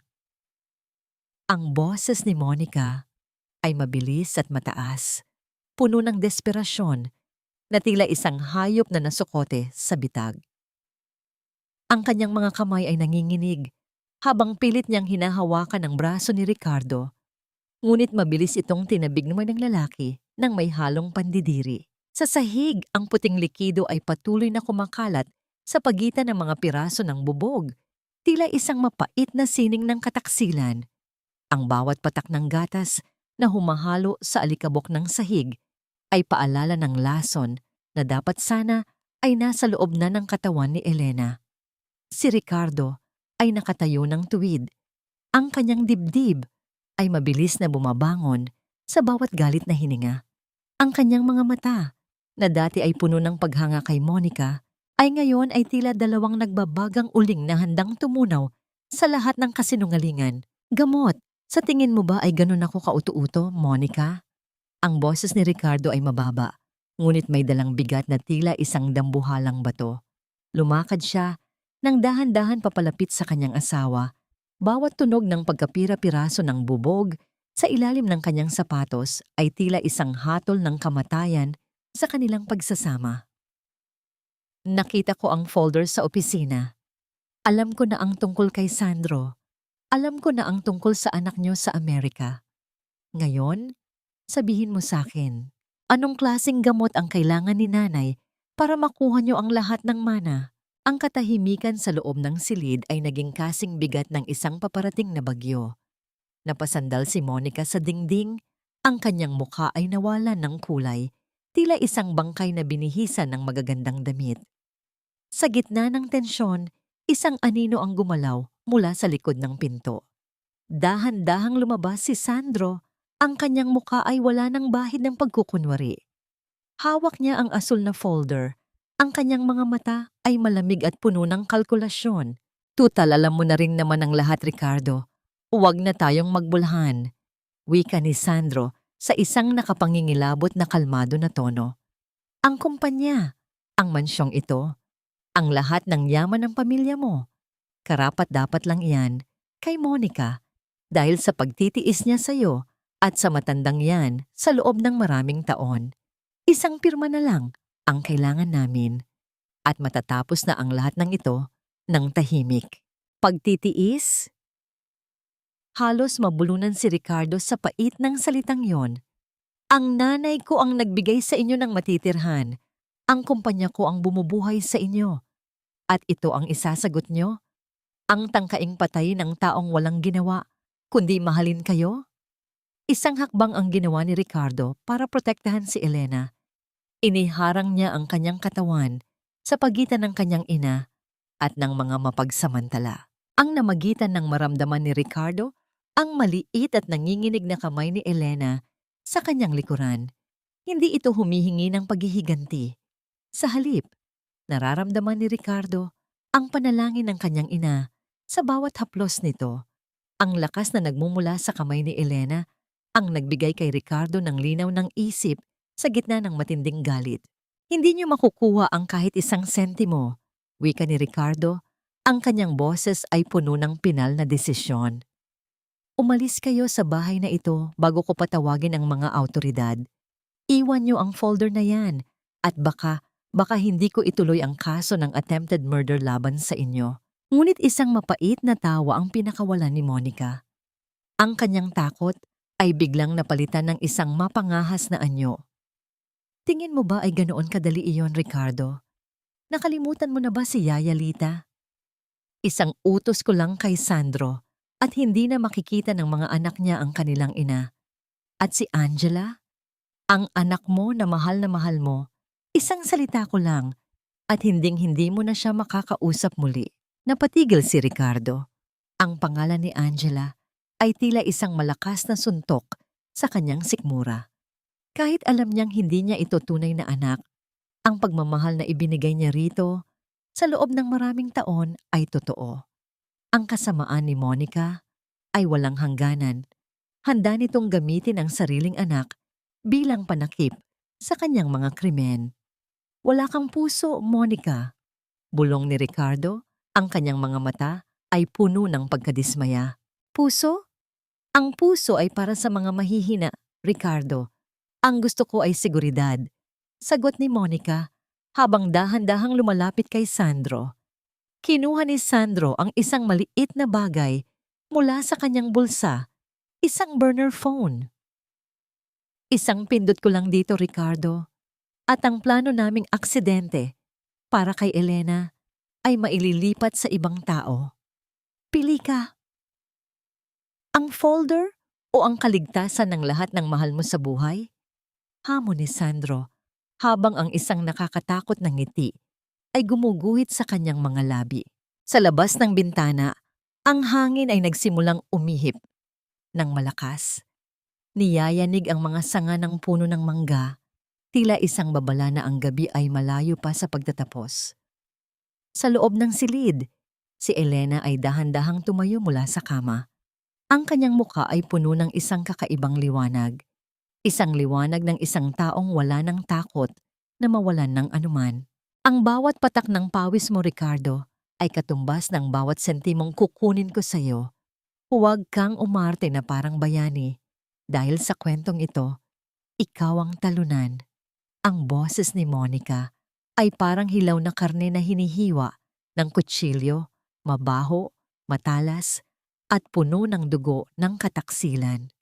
Sa loob ng silid, na binalot ng amoy, ng natapon na gatas, at alikabok ng lumang alaala, ang hangin ay naging kasing bigat ng isang kabaong na handang isara. Si Sandro ay dahan-dahang lumapit sa maliit na lamesa, kinuha ang isang lighter mula sa kanyang bulsa at pinatunog ang metal na takip nito. Ang maliit na apoy na sumayaw sa dulo nito ay tila isang munting halimaw na nagbabadyang lumamon sa mga dokumentong hawak niya. Isang pirma lang, Elena. Isang pirma sa tapat ng iyong pangalan.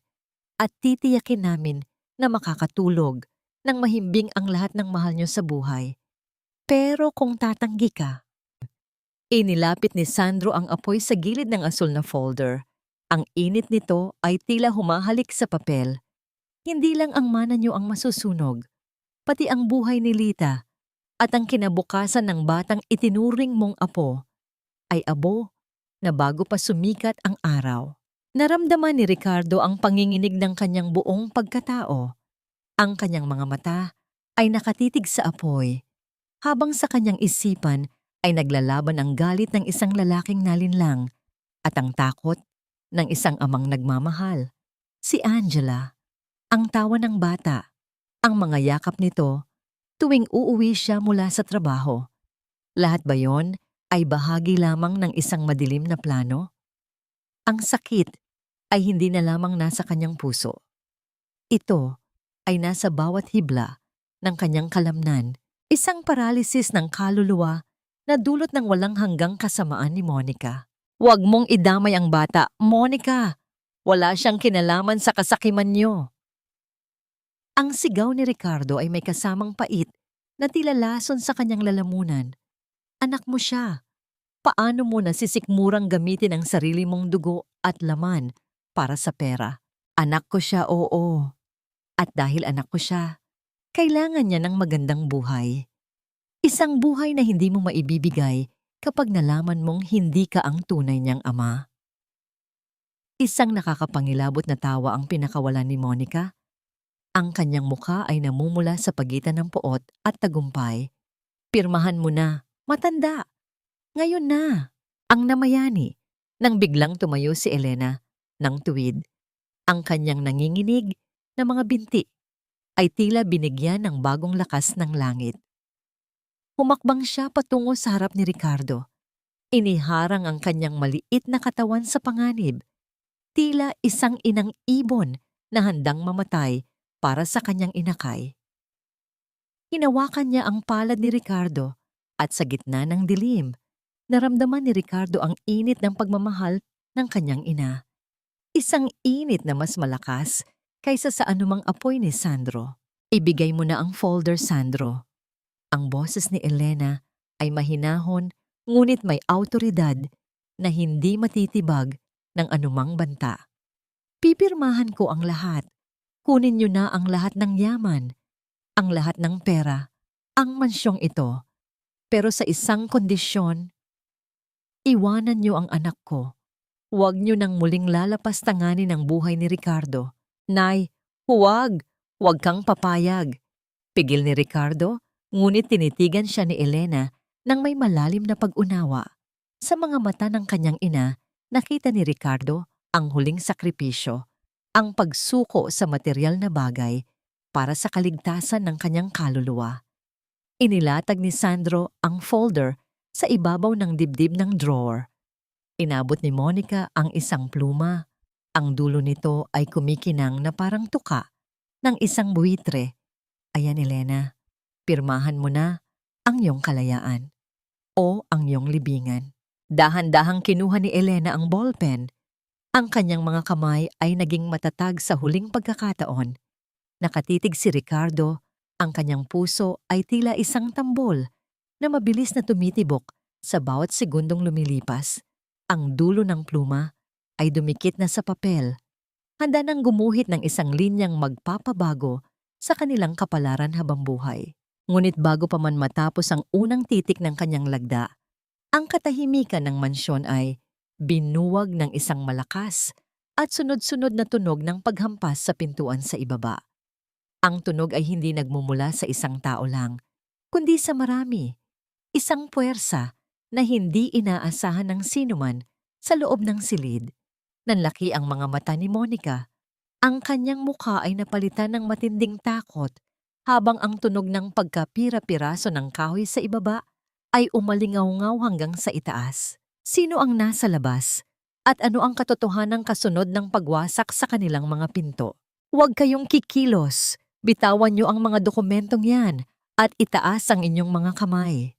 Ang boses na umalingaw-ngaw sa pasilyo ay hindi pagmamay-ari ni Ricardo, kundi isang awtoridad na binuo mula sa bakal at katarungan. Sa isang iglap, ang pintuan ng silid ni Elena ay tila sumabog sa lakas ng pagtulak mula sa labas. Naglalabas ng mga anino ng mga lalaking nakauniporme ng asul at itim. Ang liwanag mula sa kanilang mga flashlight ay tumama sa mukha ni Monica, na ngayon ay tila isang puting papel sa sobrang takot. Ang pluma na hawak ni Elena ay nalaglag sa sahig, lumikha ng isang mahinang tunog ng pagtalbog sa ibabaw ng basag na bubog. Nanigas si Sandro. Ang kanyang kamay ay dahan-dahang bumitaw sa asul na folder habang ang dulo ng baril ng mga pulis ay nakatutok ng diretso sa kanyang dibdib. Ricardo? Ano ito? Anong ibig sabihin nito? Ang boses ni Monica ay mabilis na nagbago. Mula sa pagiging isang halimaw, muli niyang isinuot ang maskara ng isang biktima. Tumakbo siya patungo kay Ricardo, pilit na humahawak sa laylayan ng polo nito habang umiiyak ng hysterical. Hon, iligtas mo ako. Ang mga lalaking ito, bigla na lang silang pumasok. Natatakot ako, Ricardo. Sabihin mo sa kanila na nagkakamali sila. Tiningnan ni Ricardo ang kanyang asawa ng may halong pait at matinding pandidiri. Walang emosyon niyang tinabig ang kamay ni Monica. Tila ba ang bawat haplos nito ay isang uod na gumagapang sa kanyang balat. Tapos na ang palabas, Monica. Hindi na ako ang lalaking madali mong maluloko sa pamamagitan ng mga luha mong gawa sa lason. Wika ni Ricardo sa isang malamig na tono na tila yelo na humihiwa sa hangin. Dahan-dahang pumasok sa silid si Aling Tessie, kasunod si Yaya Lita na mugto ang mga mata at may bakas pa ng pasa sa kanyang pisngi. Ang presensya nila ay tila mga buhay na saksi sa lahat ng krimeng naganap sa loob ng mansyong yon. Nakita ni Monica si Lita at doon niya naramdaman ang tunay na pagkatalo. Ang banta na ginamit niya ay wala na. Ang mga taong binalak niyang busalan ay ngayon ay handa ng sumigaw ng katotohanan. Sila ang tumawag sa amin, ma'am. Wika ng isang opisyal habang nilalapitan si Sandro para pusasan ito. At ang asawa niyo. Kanina pa siya nakikipag-ugnayan sa amin mula nang makita niya ang mga ebidensya sa opisina niyo. Ang namagitan ng dahan-dahang lumapit si Ricardo kay Elena. Inalalayan niya itong tumayo mula sa pagkakaupo sa tabi ng mesa. Sa gitna ng gulo, ang unang ginawa ni Elena ay hindi ang magreklamo, kundi ang hawakan ang pisngi ni Ricardo. Anak, ayos ka lang ba? Hindi ka ba nila sinaktan? Ang tanong ng ina ay nagpaguho sa huling depensa ng puso ni Ricardo. Napayuko ang lalaki sa balikat ng kanyang ina, humihingi ng tawad sa lahat ng pagkakataong mas pinaniwalaan niya ang kasinungalingan kaysa sa tibok ng puso ng babaeng nagbigay sa kanya ng buhay. Ngunit ang katahimikan ng tagumpay ay panandalian lamang. Si Monica, na ngayon ay tila isang hayop na nasukote sa sulok, ay biglang tumawa ng malakas, isang tawang puno ng kabaliwan at puot. Akala niyo ba ay panalo na kayo? Ricardo, isipin mo si Angela. Kapag nalaman ng buong mundo na ang perpektong pamilya mo ay binuo sa isang malaking kasinungalingan, tingin mo ba ay makakatayo ka pa sa lipunan? Gugunawin ko ang pangalan mo bago ako mabulok sa rehas. Mabilis na dumukot si Monica sa ilalim ng kanyang robe, hindi ng baril, kundi ng isang maliit na bote ng gamot, ang parehong lason na dapat sana ay para kay Elena. Kung hindi ako magkakaroon ng yaman na ito, walang makikinabang nito. Sasabihin ko sa lahat na ikaw ang nag-utos sa akin na lasunin ang sarili mong ina para sa mana. Bago pa man makakilos ang mga pulis, itinutok ni Monica ang bote sa kanyang sariling bibig. Ang kanyang mga mata ay nanlilisik sa galit at desperasyon. Isang maling galaw lang, at ang lahat ng katotohanan ay lulubog kasama ng kanyang kamatayan. Habang iiwan niya ang isang huling sumpa ng maling paratang laban kay Ricardo. "Wag, Monica! Wag mong gawin iyan!" Sigaw ni Elena. Pilit na humahakbang patungo sa manugang na nagpahirap sa kanya.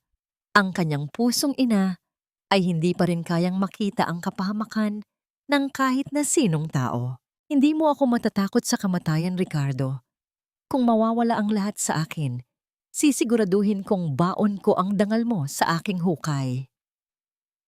Ang boses ni Monica ay parang gasgas na plaka, matinis at puno ng desperasyon habang nanginginig ang kanyang kamay na hawak ang bote ng lason. Ang kanyang mga mata ay nanlilisik, tila isang hayop na nasukote sa isang madilim na sulok at wala ng ibang paraan kundi ang manakmal. Sa gitna ng kaguluhan, si Nanay Elena ay dahan-dahang humakbang pasulong. Ang bawat galaw ng matanda ay may kasamang tunog ng pag-atras ng mga pulis na natatakot na baka biglang inumin ni Monica ang likido. Monica, anak, bitawan mo yan. Hindi pa huli ang lahat para magsisi. Huwag mong tapusin ang buhay mo sa ganitong paraan. Ang boses ni Elena ay puno ng isang uri ng pagmamahal na mahirap intindihin. Isang pag-ibig na kayang magpatawad sa kabila ng paulit-ulit na pagtataksil. Ang namagitan nang magtama ang kanilang mga paningin. Nakita ni Elena sa mga mata ni Monica ang isang batang babae na minsan niyang tinanggap sa kanyang tahanan nang walang pag-aalinlangan. Ngunit ang batang iyon ay nilamon na ng kasakiman. Nanay, huwag kang lumapit, sigaw ni Ricardo. Pilit na hinahawakan ang braso ng kanyang ina. Hindi niya deserve ang awa mo. Pagkatapos ng lahat ng ginawa niya sa'yo, hahayaan mo pa ba siyang saktan ka muli? Ricardo, ang puot ay hindi nakakagamot ng sugat, mahinang sagot ni Elena. Hindi inaalis ang tingin kay Monica. Monica, isipin mo si Angela. Paano siya lalaki kung ang huling alaala niya sa kanyang ina ay ang pagtakas sa pananagutan? Gusto mo bang dalhin niya ang bigat ng iyong mga kasalanan habang buhay? Napatigil si Monica sa pagbanggit sa pangalan ng bata. Ang kanyang panga ay nanginig. At sa isang saglit, ang kanyang matigas na anyo ay tila naging marupok. Ngunit bago pa man siya makapagsalita, isang mapait na tawa ang narinig mula sa gilid. Si Sandro, na ngayon ay nakaposas na at hawak ng 2 pulis, ay tumingin kay Monica nang may halong pandidiri. Huwag kang maniwala sa kanya, Ricardo. At ikaw, Monica, huwag ka nang magdrama. Sigaw ni Sandro, ang kanyang boses ay puno ng venom. Ricardo, alam mo ba kung bakit ganyan kadesperada ang asawa mo? Hindi lang dahil sa pera mo. Ang totoo niyan, matagal na niyang ninanakawan ang kumpanya mo para bayaran ang mga utang ko sa sugal. At ang asul na folder na yan, hindi lang yan transfer of shares. Naroon din ang mga dokumentong magpapatunay na siya ang pumatay sa ebidensya laban sa akin sa isang lumang kaso. Ang revelasyon ni Sandro ay parang isang pagsabog sa loob ng silid. Nanlaki ang mga mata ni Ricardo habang tinititigan ang folder na hawak pa rin ng isang pulis. Hindi lang pala pamilya ang sinira ni Monica, kundi pati ang integridad ng kanilang kumpanya. Bawat salita ni Sandro ay tila isang saksak sa likod ni Monica na nagmumula sa lalaking itinuring niyang kakampi. Traitor ka, Sandro! Traitor ka! Sigaw ni Monica at sa sobrang galit, nakalimutan niya ang bote ng lason. Sinubukan niyang sumugod kay Sandro, ngunit mabilis siyang nahawakan ng mga pulis. Sa gitna ng pagpupumiglas, ang bote ng lason ay nalaglag sa sahig at nabasag. Ang likidong nakamamatay ay kumalat sa sahig. Humahalo sa natapong gatas ni Elena, lumilikha ng isang maruming putik na tila simbolo ng kanilang mga nasirang buhay. Napasandal si Monica sa dingding, unti-unting nawalan ng lakas at dahan-dahang dumausdos pababa hanggang sa mapaupo sa sahig. Ang kanyang pag-iyak ay hindi na hysterical. Ito ay isang mahina at gurgling na tunog ng isang taong nawalan na ng lahat. Wala na. Wala na ang lahat. Bulong niya sa hangin. Lumapit si Ricardo kay Monica, ngunit hindi para tulungan ito. Tumayo siya sa harap nito. Ang kanyang anino ay bumabalot sa asawa. Dadalhin kanila sa presinto, Monica. At sisiguraduhin kong mabubulok ka sa kulungan kasama ang lahat ng iyong mga lihim. Ang pag-ibig na ibinigay ko sa iyo ay tapos na. Mula sa araw na ito, ikaw ay isa na lamang estranghero sa buhay namin. Habang inalalaya ng mga pulis si Monica palabas ng silid, isang huling tingin ang ibinigay nito kay Elena. Isang tingin na puno ng pait, ngunit may bahid ng pagsisisi na huli na para bigyang buhay. Ang mansyon ay muling binalot ng katahimikan, ngunit ito ay isang katahimikang may kasamang bigat ng katotohanan. Ngunit sa gitna ng pag-alis ng mga pulis, isang opisyal ang lumapit kay Ricardo at bumulong. Sir, may nakita po kaming isa pang folder sa sasakyan ni Sandro. Tungkol po ito sa inyong yumaong ama. Tila may kinalaman din po sila sa aksidenteng ikinamatay niya 10 taon na ang nakalilipas. Napatigil ang mundo ni Ricardo. Ang kanyang puso ay tila tumigil sa pagtibok sa narinig. Ang kamatayan ng kanyang ama, ang sugat na akala niya ay naghilom na, ay tila isang panibagong krimen na kailangang buksan. Ang bawat titik sa lumang papel na ito ay tila mga uod na kumakain sa aking mga alaala. Unti-unting binubura ang lahat ng alam ko tungkol sa aking ama. Ang kaisipang ito ay bumagsak sa isipan ni Ricardo habang nanginginig ang kanyang mga kamay na hawak ang dilaw na folder mula sa opisyal. Ang bawat pahina ay tila may dalang amoy ng usok at ang sunog na goma. Ang amoy ng gabi kung kailan nawala ang kanyang ama sa isang malagim na aksidente sa bangin. Sa loob ng folder ay naroon ang isang lihim na ulat mula sa isang mekaniko na matagal nang nawawala. Nakasulat doon ang katotohanang matagal nang ibinaon sa limot. Ang preno ng sasakyan ng kanyang ama ay sadyang pinutol. At sa dulo ng ulat, may isang pirma ng taong nagbayad para sa katahimikan ng mekaniko, ang pirma ni Sandro, na noong panahong iyon na Miyon ay batang abogado pa lamang ni Monica. Napalingon si Ricardo kay Monica na kasalukuyan ng isinasakay sa patrol car. Ang kanyang galit ay hindi na lamang isang apoy. Ito ay naging isang dambuhalang sunog na handang tumupok sa lahat. Monica, bumalik ka rito. Ang sigaw ni Ricardo ay umalingaw-ngaw sa buong driveway, bumasag sa katahimikan ng madaling araw. Mabilis siyang tumakbo patungo sa sasakyan ng pulis. Ang kanyang muka ay puno ng pait na hindi maipaliwanag.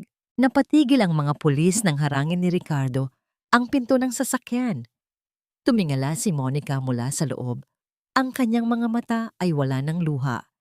Tanging ang isang malamig at walang kaluluwang titig ang natitira. You killed him, didn't you? Pinatay niyo ang tatay ko para makuha ang kumpanya noon pa man? Ang boses ni Ricardo ay nanginginig sa pagitan ng hikbi at puot. Ang buong buhay natin, ang 10 taon nating pagsasama. Lahat ba yon ay para lang pagtakpan ng krimeng ito? Isang mapait na ngiti ang dahan-dahang gumuhit sa mga labi ni Monica. Ang kanyang maskara ay tuluyan ng nadurog at ang lumabas ay ang tunay na anyo ng isang babaeng walang konsensya. Masyado kasing matigas ang ulo ng tatay mo, Ricardo. Ayaw niyang tanggapin si Sandro bilang katuwang sa legal team. At ikaw, napakadali mong paikutin. Isang ngiti ko lang, isang yakap. Nakakalimutan mo na ang lahat ng hinala mo. Ang kanyang boses ay tila isang talim na dahan-dahang hinihiwa, ang huling hibla ng pagkatao ni Ricardo. Sa gitna ng tensyon, dahan-dahang lumabas si Nanay Elena mula sa mansyon, inaalalayan ni Yaya Lita. Ang matanda ay tila mas lalong tumanda sa loob ng isang gabi. Huminto siya sa harap ni Monica. Ang kanyang mga mata ay punong-puno ng pait, ngunit may kasamang matinding awa. Alam ko, Monica, matagal ko nang pinaghihinalaan ang nangyari sa asawa ko. Ang mahinang tinig ni Elena ay nagpatahimik sa lahat. Nay, alam niyo? Tanong ni Ricardo. Ang kanyang puso ay tila muling pinitpit sa narinig. Noong gabing iyon, nakita ko si Sandro na lumabas mula sa garahe. Pero tinakot ako ni Monica. Sinabi niya na, kung magsasalita ako, ikaw ang isusunod nila, Ricardo. Nanahimik ako para protektahan ka. Tiniis ko ang bawat pang-aapi niya sa loob ng 10 taon dahil ayaw kong mawala ka rin sa akin. Ang namayani ng haplusin ni Elena ang mukha ng kanyang anak, ang kanyang mga luha ay dumadaloy ng walang tunog. Tila mga ilog ng sakripisyong matagal nang kinimkim. Naramdaman ni Ricardo ang matinding bigat ng sakripisyo ng kanyang ina. Ang bawat taltal, bawat sampal, at bawat pagkakakulong ni Elena sa bodega ay tinanggap nito para lamang manatiling buhay ang kanyang anak. Ang puot ni Ricardo kay Monica ay napalitan ng isang matinding pangako na hinding-hindi na niya hahayaang masaktan muli ang kanyang ina. Ialis niyo na siya rito, wika ni Ricardo sa mga pulis. Ang kanyang boses ay puno na ng pinal na desisyon. Huwag niyo na siyang hayaang makatapak muli sa lupang ito. Habang umaandar ang sasakyan ng pulis palayo sa mansyon, narinig ang huling sigaw ng sirena na uunti-unting naglalaho sa kadiliman. Ang mansyong binuo sa dugo at kasinungalingan ay tila nagsisimula ng huminga ng maluwag, ngunit ang katarungan ay may kaakibat na pagod. Biglang naramdaman ni Elena ang pag-ikot ng paligid. Ang kanyang mga tuhod ay nanghina at dahan-dahan siyang bumagsak sa mga braso ni Ricardo. "Nay! Nanay!" Ang sigaw ni Ricardo ay puno ng takot habang binuhat niya ang kanyang ina patungo sa loob ng bahay. Ang tagumpay ay tila may kasamang panibagong pagsubok. Ang buhay ni Elena na unti-unting nauubos dahil sa matagal na pagtitiis. "Patawarin mo ako, Nay. Sa aking paghahanap ng yaman at tagumpay sa malayo, hindi ko napansin na ang tunay na kayamanan ay unti-unti nang nauubos sa loob ng sarili nating tahanan." Ang boses ni Ricardo ay nanginginig, basag na parang tuyong lupa na matagal na hindi nadilig ng ulan. Nakaupo siya sa tabi ng hospital bed, hawak ang malamig at nangangalog na kamay ni Nanay Elena. Ang silid ay binalot ng amoy ng gamot, at ang mahinang tunog ng bawat paghinga ng matanda na tinutulungan ng makina. Ang bawat pagtaas at pagbaba ng dibdib ni Elena ay tila isang marupok na sinulid na nag-uugnay sa kanya sa mundong ito. Isang mundong nagbigay sa kanya ng labis na pasakit sa loob ng 10 mahabang taon. Ang puting liwanag ng ospital ay tumatama sa kanyang mukha. Inilalantad ang bawat kulubot at bawat peklat na naging saksi sa kanyang pananahimik at sakripisyo. Dumating si Aling Tessie at Yaya Lita. Bit-bit ang balita mula sa labas. "Ricardo, anak," mahinang tawag ni Aling Tessie habang inilalagay ang kanyang kamay sa balikat ng lalaki. "Tumawag ang abogado mo. Ang mga dokumentong nakuha sa folder ay sapat na para mabulok si Monica at Sandro sa kulungan habang buhay. Wala na silang kawala. Ang katarungan ay narito na." Isang mapait na buntong hininga ang pinakawala ni Ricardo. Ang katarungan ay walang silbi kung mawawala naman ang dahilan kung bakit ako lumalaban, Aling Tessie. 10 taon. 10 taon siyang nagtiis sa kamay ng mga demonyong yon para lang mabuhay ako. Habang ako ay nagpapakasasa sa karangyaan sa Singapore, ang nanay ko ay kumakain ng tira-tira sa sahig. Ang kanyang mga luha ay muling pumatak. Dumadaloy patungo sa mga daliri ng kanyang ina. Ang namagitan ng dahan-dahang gumalaw ang mga daliri ni Elena. Ang kanyang mga mata ay dahan-dahang bumukas, malabo, at tila galing sa isang mahabang panaginip. Ang unang bagay na nakita niya ay ang mukha ng kanyang anak, ang mukhang pinrotektahan niya sa pamamagitan ng kanyang sariling dugo at luha. "Anak, huwag kang umiyak." Ang boses ni Elena ay halos pabulong ngunit para kay Ricardo. Ito ang pinakamagandang musikang narinig niya sa buong buhay niya. Ang mahalaga, malaya ka na. Wala nang sasaktan sa'yo. "Nay, bakit hindi ka nagsalita? Bakit mo hinayaang mangyari ang lahat ng iyon?" Hikbi ni Ricardo habang hinahalikan ang palad ng kanyang ina. "Dahil mas pipiliin kong mamatay sa kamay nila kaysa makita kang mawala sa akin gaya ng tatay mo," sagot ni Elena. Hinaplos niya ang buhok ni Ricardo, isang haplos na puno ng pagpapatawad at walang hanggang pag-ibig. Ang sugat sa katawan ay naghihilom, Ricardo, pero ang sugat sa puso ng isang ina kapag nawalan ng anak, iyon ang hindi kayang gamutin ng anumang panahon. Sa gitna ng kanilang pag-uusap, kumatok ang isang nurse at may iniabot na sulat kay Ricardo. Sir, may nag-iwan po nito sa front desk. Mula raw po sa opisina ng Social Services. Binuksan ni Ricardo ang sobre. Ito ay tungkol kay Angela. Ang batang akala niya ay kanyang anak. Ngunit bunga pala ng kataksilan. Nakasaad sa sulat na dahil sa pagkakaaresto kay Monica at Sandro, ang bata ay kasalukuyang nasa pangangalaga ng estado at walang ibang kamag-anak na pwedeng tumanggap dito maliban sa mga taong nakalista bilang pamilya sa records ni Monica. Tiningnan ni Ricardo ang kanyang ina. Ang bata ay inosente, ngunit ito rin ang simbolo ng lahat ng kasinungalingan ni Monica. Isang malaking desisyon ang kailangang gawin ni Ricardo. Isang desisyon na susubok sa kanyang kakayahang magpatawad at magsimulang muli sa gitna ng mga abo ng kanyang nakaraan. Nay, anong gagawin ko? Tanong ni Ricardo, ang kanyang boses ay puno ng kalituhan. Tumingin si Elena sa malayo. Tila nakikita ang mukha ng bata. Ang bata ay hindi ang kanyang ina, Ricardo. Ang pagmamahal ay hindi nagbibilang ng pagkakamali ng iba. Kung gusto nating tunay na maging malaya mula sa dilim ni Monica, kailangan nating maghasik ng liwanag sa buhay ng batang iniwan niya. Ang mansyong ito ay hindi nakabaong nagawa sa semento at bakal, kundi isang tahanang muling natututong huminga sa ilalim ng sikat ng araw. Ang kaisipang ito ay dumaan sa isip ni Ricardo habang nakatayo siya sa malawak na bukana ng kanilang tahanan. Wala na ang amoy ng amag at lason. Pinalitan na ito ng bango ng mga bagong pitas na bulaklak ng sampagita na inilagay ni Yaya Lita sa bawat sulok ng silid. Lumipas ang ilang linggo mula nang mabulok sa rehas sina Monica at Sandro. Ang katahimikan ng mansyon ay hindi na nakabibingi, kundi puno ng isang uri ng kapayapaan na matagal nang ipinagkait sa kanila.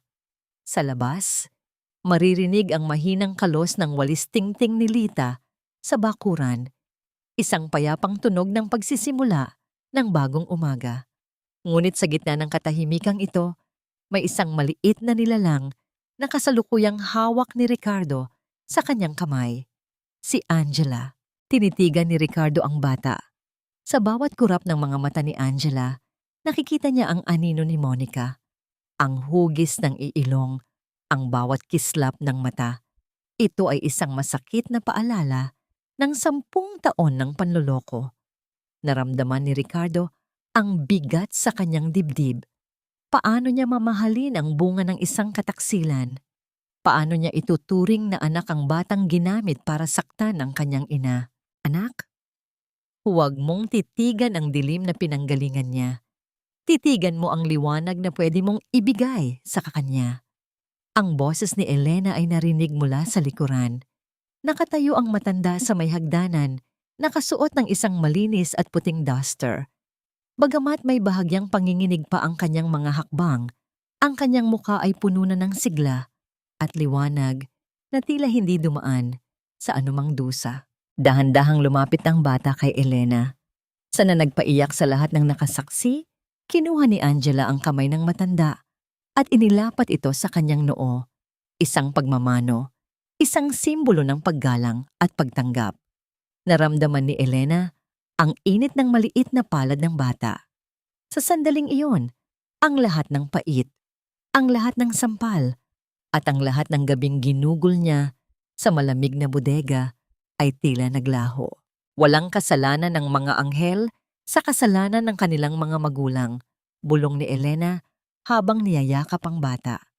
Siya ang magiging bagong kabanata ng pamilyang ito. Isang kabanata na isusulat natin sa pamamagitan ng pagmamahal, hindi ng paghihiganti. Naramdaman ni Ricardo ang pagluwag ng kanyang dibdib. Ang pagpapatawad ay hindi pala paglimot sa sakit, kundi ang pagpiling huwag nang hayaang kontrolin ng sakit ang iyong kinabukasan. Lumapit siya at niyakap ang kanyang ina at ang bata. Isang tanikala ng pag-ibig na muling nabuo mula sa mga pira-pirasong kristal ng kanilang nakaraan. Sa kabilang dulo ng lungsod, sa loob ng malamig na rehas, si Monica ay nakaupo sa sahig. Yakap ang kanyang sariling mga tuhod. Ang kanyang buhok ay gulo-gulo at ang kanyang mga mata ay walang ibang nakikita kundi ang 4 na sulok ng kanyang selda. Wala ng alahas, wala ng sutla, wala ng kapangyarihan. Ang kanyang tanging kasama ay ang multo ng kanyang mga maling desisyon at ang tunog ng pagbagsak ng metal na pinto tuwing gabi.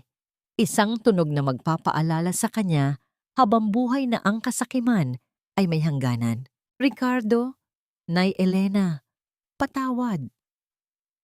Ang bulong ni Monica ay hindi na narinig ng sinuman. Ang kanyang boses ay nilamon ng ingay ng ibang mga bilanggo. Isang panalangin na huli na para dinggino ng mundo. Habang papalubog ang araw sa mansyon, naupo ang pamilya sa balkonahe. Kasama nila sina Aling Tessie at Yaya Lita. Nagsasalo-salo sa simpleng merienda. Ang tawanan ni Angela habang hinahabol ang isang paru-paro sa hardin ay tila isang awit ng tagumpay. Ang katarungan ay nakamit na, ang mga sugat ay dahan-dahang naghihilom, at sa huling pagkakataon, ang mansyon ay hindi na tinawag na mansyon ng mga sala, kundi tahanan ng pag-asa. Ngunit sa gitna ng kasiyahan, isang tanong ang nanatili sa isipan ni Ricardo. Sapat na ba ang pagpapatawad para tuluyang mabura ang mga anino ng nakaraan? O ang bawat ngiti ni Angela ay magiging isang paulit-ulit na pagsubok sa tibay ng kanyang bagong nahanap na kapayapaan? Lumipas ang isang taon na tila isang dahan-dahang pag-agos ng malinis na tubig sa isang sapa na dating binalot ng putik at dumi. Ang sikat ng araw sa hapong yon ay tila isang mainit na yakap na nagbibigay buhay sa bawat sulok ng hardin ng mansyon. Ang puno ng mangga na naging saksi sa maraming lihim at pait ay ngayon ay puno ng mga lunti ang dahon, nagbibigay ng malawak na anino sa mga taong nagtitipon sa ilalim nito. Wala na ang mabigat na aura ng takot. Pinalitan na ito ng malamyos na huni ng mga ibon at ang tunog ng masayang paghahanda para sa hapunan. Si Nanay Elena ay nakaupo sa kanyang paboritong tumba-tumba, nakasuot ng isang bestidong kulay asul na tila sumasalamin sa kapayapaan ng langit. Ang kanyang mga kamay, na dati ay nanginginig sa takot, ay ngayon ay abala sa pagtatahi ng isang maliit na damit para sa manika ni Angela. Sa bawat tusok ng karayom, makikita ang katatagan ng isang inang hinarap ang lahat ng unos para sa kanyang anak. Ang kanyang muka ay wala ng bahid ng dusa, tanging ang mga linya ng karunungan at pagmamahal ang nananatili. Lumapit si Ricardo sa kanyang ina. Dala ang isang tasa ng mainit na tsaa. Ang kanyang mga hakbang ay hindi na nagmamadali. Ang bawat kilos niya ay puno ng presensya at pagpapahalaga sa bawat sandaling kasama ang kanyang pamilya. Nay, pahinga muna kayo. Baka mapagod ang inyong mga mata, wika ni Ricardo sa isang malambing na tinig. Isang matamis na ngiti ang isinagot ni Elena habang inaabot ang tsa. Ayos lang ako, Ricardo. Ang makita kayong masaya at ang marinig ang tawa ng batang iyon. Iyon ang pinakamabisang gamot sa lahat ng pagod ko. Lumingon sila sa dulo ng hardin kung saan hinahabol ni Angela si Yaya Lita. Ang bata ay lumalaking puno ng sigla, malayo sa kadilimang pinagmulan ng kanyang ina. Bagamat alam ni Ricardo ang katotohanan, pinili niyang maging ama sa bata sa paraang hindi nagawa ni Monica. Sa kabilang panig ng rehas, ang balita tungkol kay Monica at Sandro ay naging isang malamig na paalala ng katarungan. Si Monica ay nananatiling nakapiit.